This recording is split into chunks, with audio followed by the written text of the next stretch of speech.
ജതൃനാര്യസ്തു പൂജ്യന്തേ രമന്തേ തത്ര ദേവത. എന്നുവച്ചാൽ എവിടെയാണോ സ്ത്രീയെ പൂജിക്കുന്നത് അവിടെ ദേവത വസിക്കുമെന്ന്. നാം ഇതെല്ലാം സമ്മതിക്കുന്നു. പക്ഷെ ചെയ്യുന്നത് എത്ര പേർ?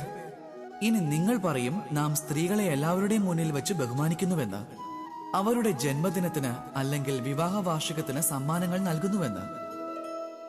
പക്ഷെ നാം ഇങ്ങനെയൊക്കെ ചെയ്താൽ മതിയാകുമോ? ഒന്ന് ചിന്തിക്കൂ. ഒരു സ്ത്രീ തന്റെ ഭർത്താവിനു വേണ്ടി, അച്ഛനു വേണ്ടി, മകനു വേണ്ടി, ജ്യേഷ്ഠനു വേണ്ടി എന്തൊക്കെയാണ് ചെയ്യുന്നത്? എന്നിട്ട് നാം അവർക്ക് വെറുമൊരു സമ്മാനം കൊടുത്ത് സന്തോഷിപ്പിക്കാൻ നോക്കുകയാണ്. സ്ത്രീകൾക്ക് സ്വർണ്ണാഭരണങ്ങൾ ഒന്നും തന്നെ വേണ്ട, വില കൂടിയ വസ്ത്രങ്ങളും വേണ്ട.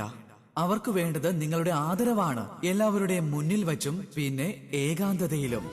അവർക്ക് വേണ്ടത് നിങ്ങളുടെ സമയമാണ്, നിങ്ങളുടെ സമർപ്പണമാണ്.